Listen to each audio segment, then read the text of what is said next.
Good morning. It is a kind of miserable, gloomy beginning of April Tuesday. There's gonna be snow here, which to me is just weird, but whatever.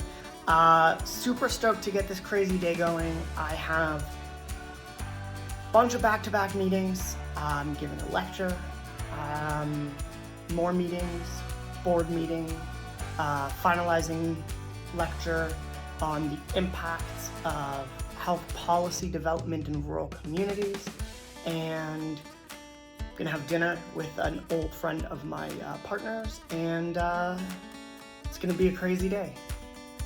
Come along for the ride.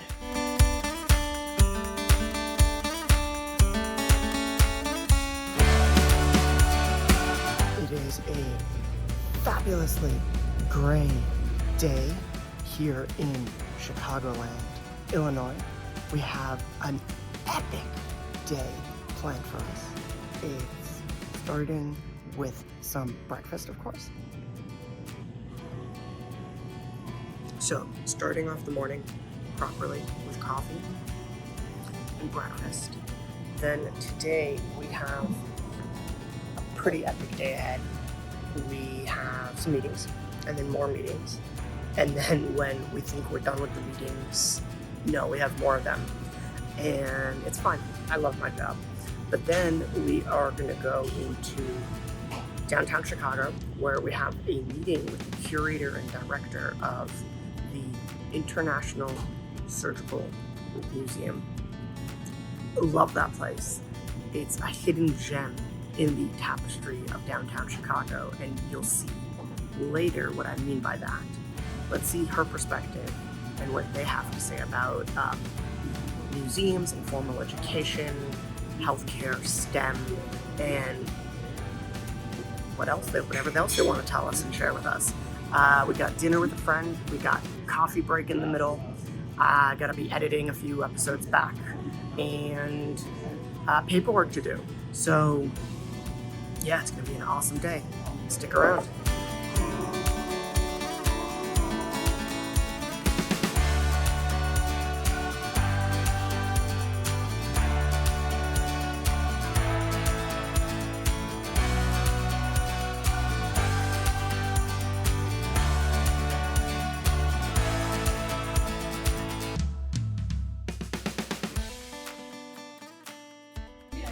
Okay,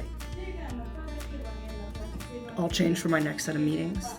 I've got a board meeting, fascinating medical innovation meeting. Hoping I can bring you along for that ride, but it's gonna be a lot of fun. I'm very excited. Let's keep on crushing this.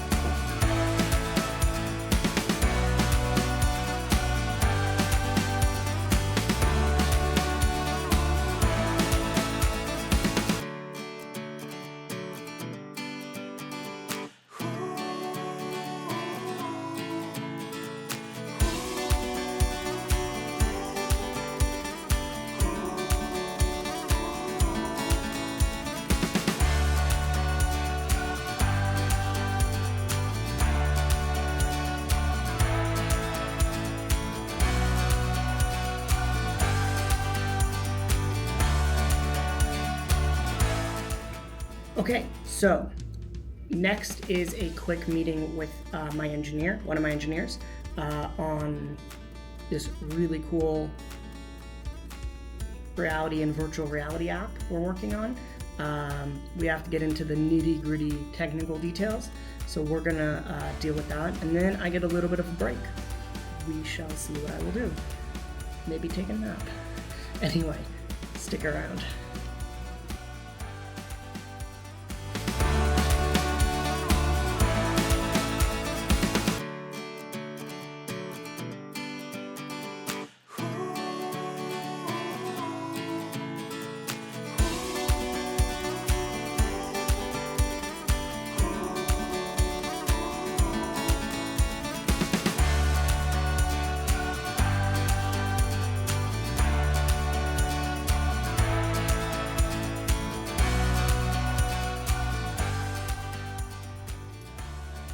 Okay, so that meeting was really good and really productive. I have 2 more meetings. Unfortunately, I can't take you with me. And then we're going out for dinner. So I think this is gonna be the end for today. It's been crazy, it's been awesome. Definitely deep dive into the world of mixed, augmented, and virtual reality in healthcare, specifically in the emergency room. Had some great discussions, amazing progress on our apps. It's definitely coming along beautifully. I'm super stoked. Stick around for tomorrow.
Okay, we're in the car. We are heading now to the International Surgical Sciences Museum in downtown Chicago. Like I said, it is going to be awesome. I'm really excited. I love that museum. We're going to be meeting with Michelle, curator and director there. It's going to be really, really cool. See how we can advance STEM education and informal STEM education specifically through museum visits, and why these museums play a cornerstone, why they're so vital, why they're so important. So yeah, in the car, we're gonna head there, grab some coffee on the way. Please stick with us for the ride. It's gonna be worth it. I'm really excited. Then maybe some droning. Earlier I did 2 demos of the mixed reality app for anatomy and physiology education. Check below. I did a weird recording, so I don't know if I can put it in the episode, but I'm going to share that with you. The demos were amazing. Today's just been epic, exhausting.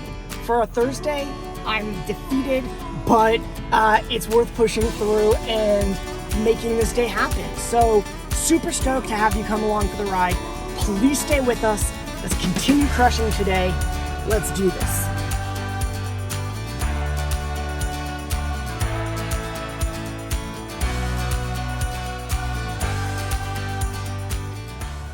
Okay, we have arrived in downtown Chicago.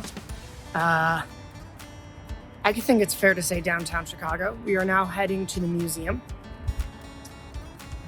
It's just like limping a block away, and you'll see why I think that this is one of the hidden gems within the city of Chicago. So come check it out with me. We are on Lake Shore Drive in Chicago, and as you can see, it's just what looks like buildings. It just looks like condos. It looks like where you'd live, but if you come here, there's this magnificent little gem, the International Museum of Surgical Science. I am extremely excited to be back here. We're here in Chicago at the Museum of Surgical Sciences with the curator? Curator, manager of exhibitions and development, and it's International Museum of Surgical Science. I apologize. International Museum of Surgical Science. It's in downtown-ish Chicago, which Chicago has landmarks and museums such as the Museum of Science and Industry. So this museum, it's, well, relatively unknown. We discovered it by accident and absolutely fell in love with it.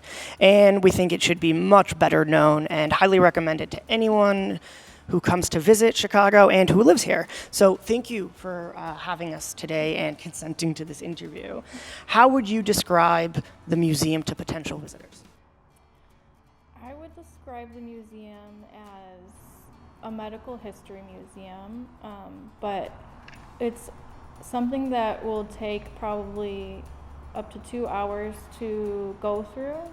We have exhibits on the history of medicine and history of surgery and related fields in medicine. And then we also have a contemporary art rotating program on the 4th floor. It's 4 floors of exhibits that people can look through, all in a historic mansion. So we also are in this historic home. The exhibits occupy the original bedrooms and living spaces of the family that once lived here. Yeah, so that brings me to my next question. The museum has an absolutely fascinating history. Can you share that with us?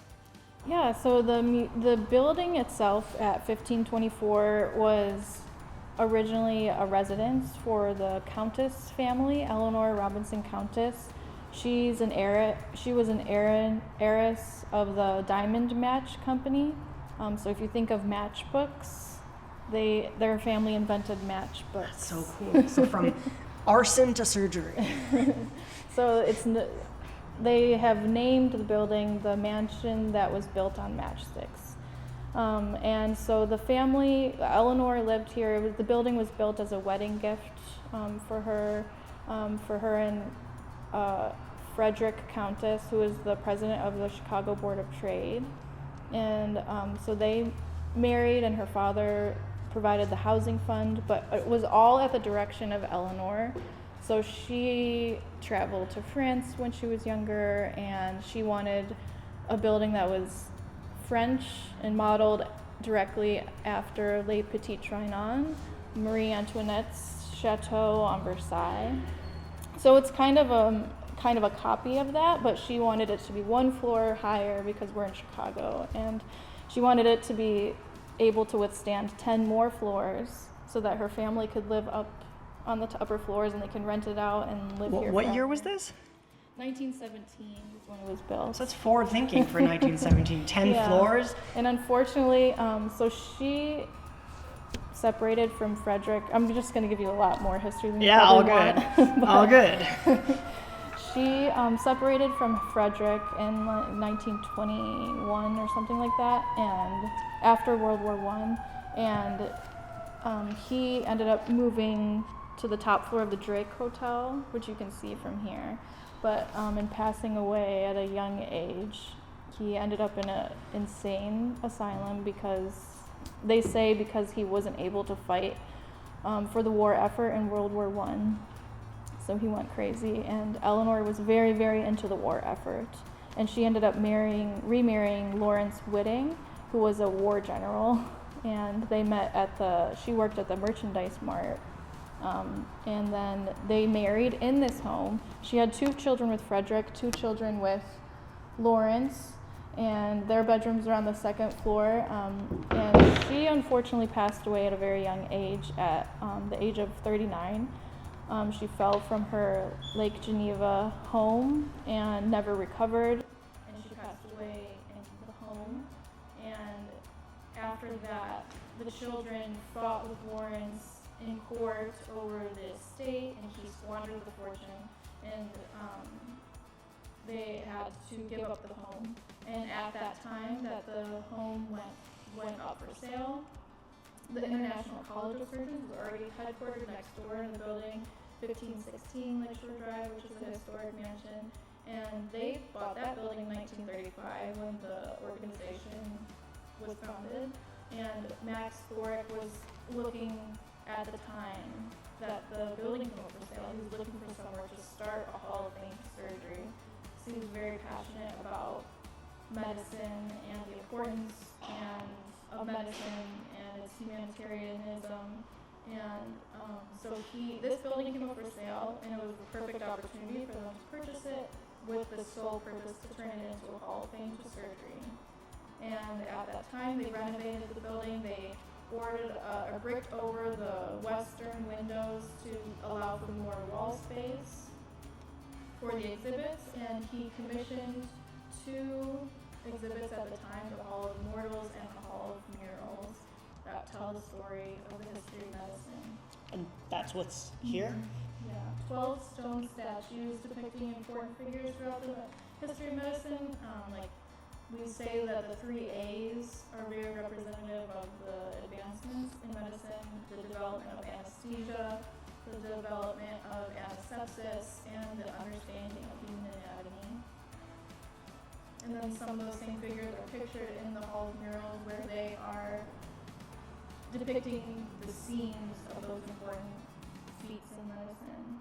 And so the museum opened with those two exhibits in 1954, and at that time they wanted to start a museum for the International College of Surgeons, which is a membership organization for surgeons with sections in many of the nations around the world. So they put out a call to all of the sections and the different nations to contribute to the new museum of the International College of Surgeons, where we are going to highlight the advancements in each nation and country.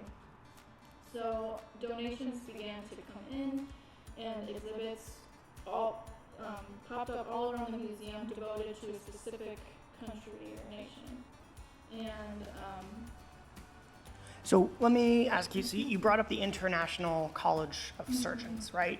And so I've been here before, this is our second visit, and I'll do a quick tour afterwards and show you the incredible Hall of Murals and statues, and they're incredible for the viewers.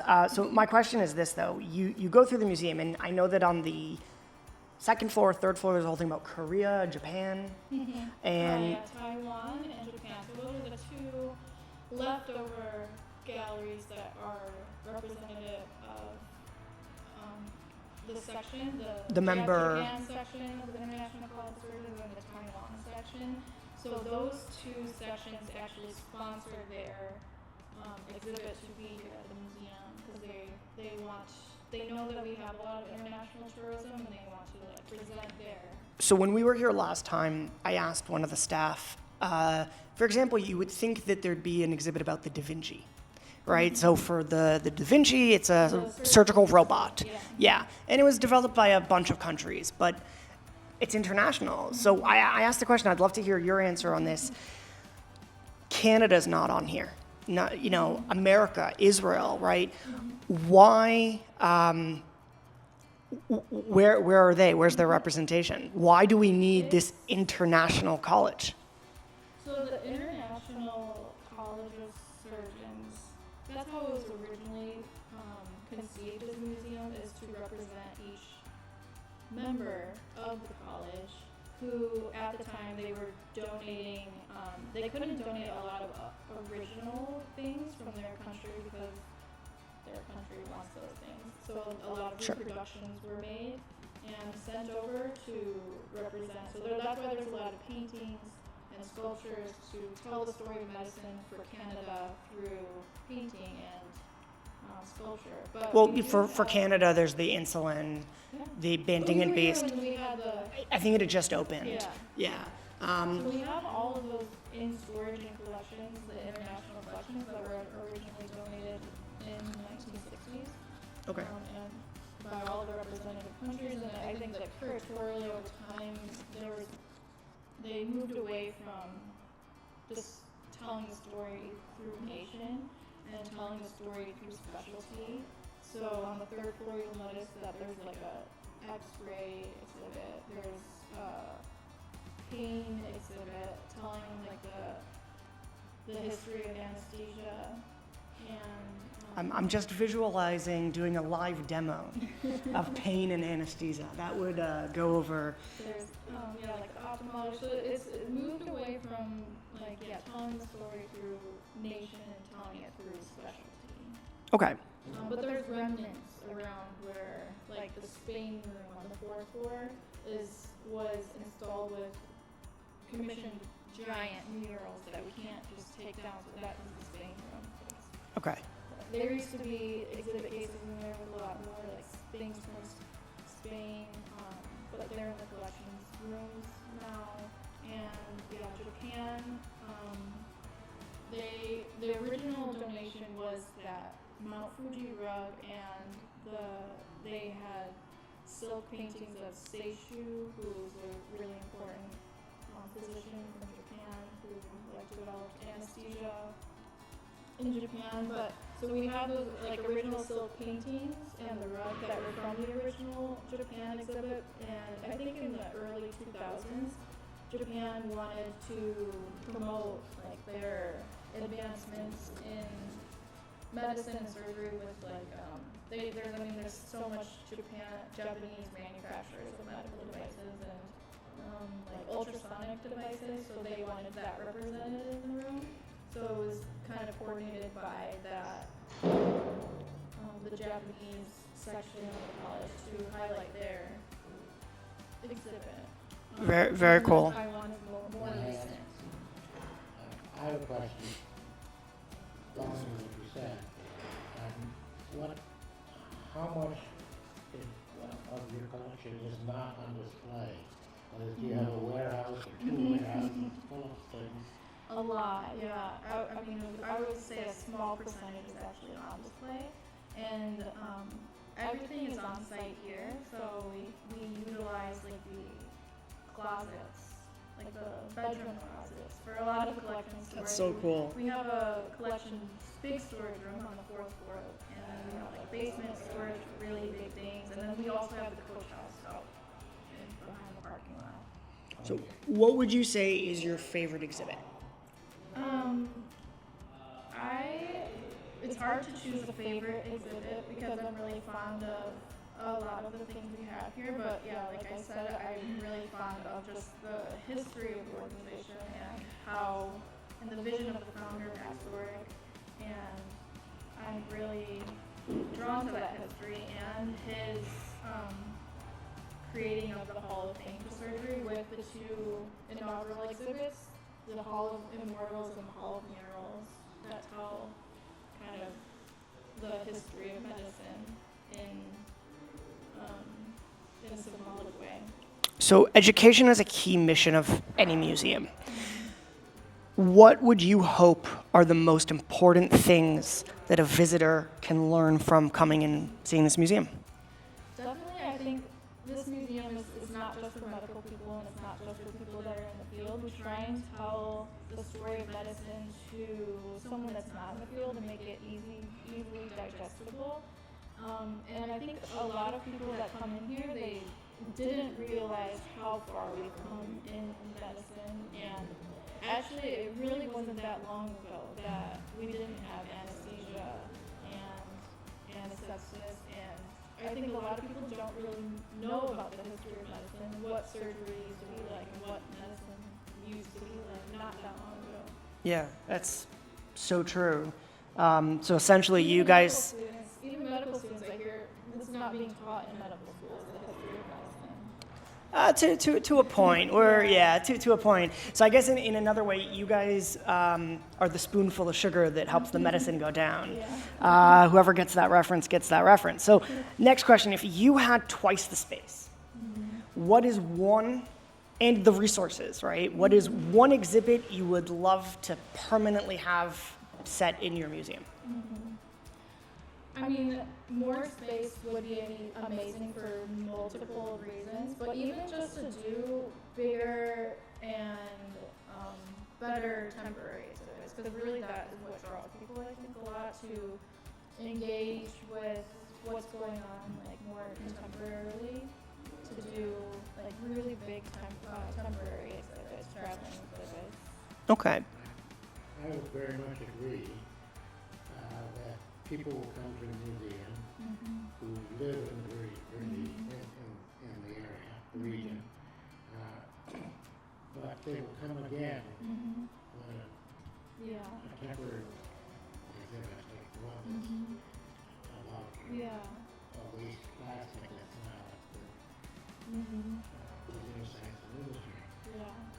So I would agree with you totally that that's very important for continuing donations, for continuing visitorship. From people over and over again. Once you see this, how often do you want to see this statue? But the visiting exhibits. And so it seems to me that it's really important for any kind of museum, especially a science oriented. That I cooperate with other people who are interested in similar. Yeah. And if somebody comes up with an idea, maybe we can help create such exhibits that Yeah. travel.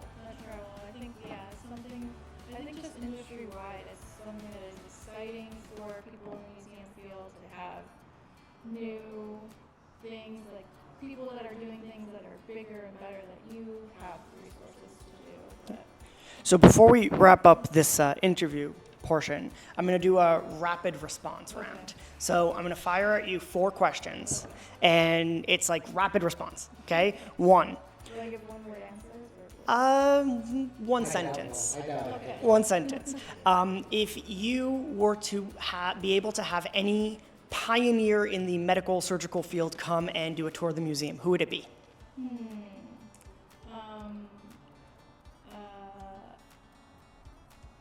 The Salius? Okay. You said that you had a lot of storage. What is the weirdest thing you've opened a cupboard and is like been on a shelf in front of you and be like, oh wow, I forgot we had that? Is this going to be public knowledge? We once did an Our Body exhibit, which is like the inside of the body, plasticized bodies, and they somehow left something here. Oh my And God. I found it in the basement, and it was like a dried up like body. Well, if it makes you feel any better, when I was in high school, so this predates my medical practitioner days, when I was in high school, I worked in theater, and I did a production of Peter Pan, and I had a styrofoam skull, and it was in my parents' storage, and it was pitch black, and I turned on the light, and I had a skull staring at me, so I can relate to that a little bit. If you could have one famous influencer from a non-medical science field or industry come and give a guest lecture here, who would it be and what would you want them to talk about? An influencer. And for the record, I'm not talking Kardashian influencer. Like a social media influencer. I don't know, like Joe Rogan or something. Interesting. Interesting choice. And what is the coolest artifact that you guys have acquired? Coolest artifact.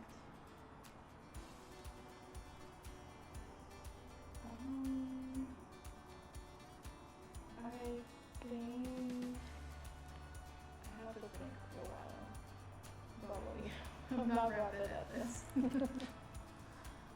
I mean, I guess the Iron Lung is the coolest thing because it's something that a lot of people would, today would never see. Incidentally, I have, because I'm old enough, Yeah. that a next door neighbor in Highland Park, when I lived in Highland Park, had polio, she was in an Iron Lung for a long time. So Yeah. so that is So an the- important piece of history. It is important. Okay, I'll ask this one last question. If you could take one piece of artifact home, meaning you could put it in your car, take it on the CTA, whatever you call it, your subway, right? Then hang it on the mantle in your living room. What would it be? No, I'm not promoting theft.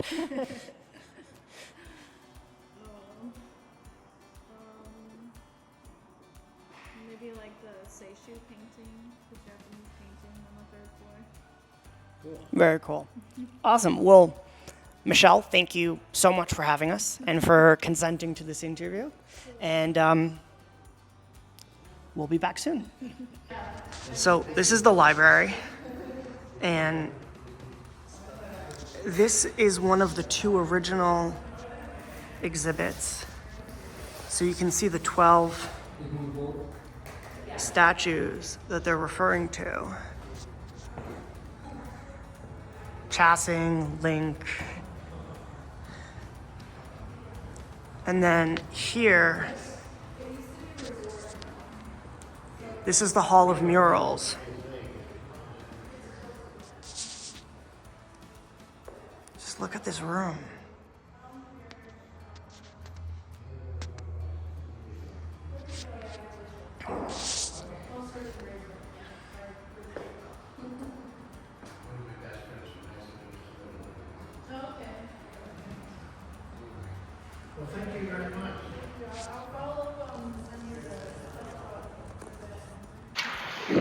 So there you have it. That is the short and sweet visit to the International Museum of Surgery. You heard the history from Michelle. I love that meeting. I'm super excited of what's gonna happen and what can happen, but it's late in the day, which means it's coffee o'clock, and I'm gonna go grab some.